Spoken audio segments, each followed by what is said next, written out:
Hi everyone, welcome to Family Computer Center.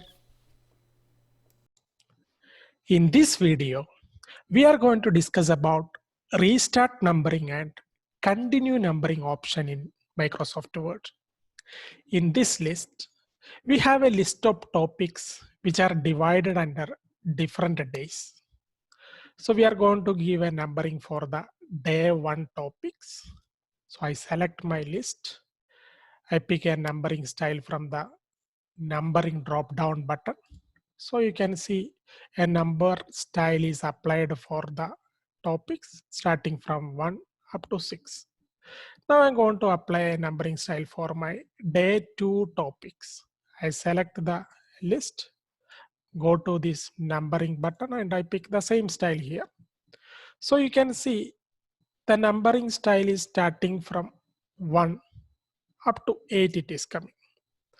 What we prefer is instead of starting from 1, I want to continue this numbering.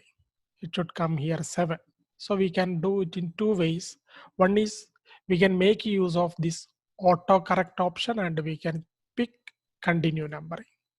Other option is you can right click on this selected topic and we can pick continue numbering.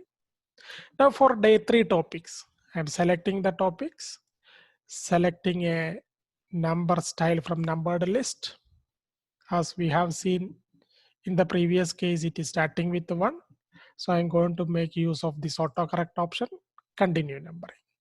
Again, for the day 4 topics, I select using the drop down button, picking the style.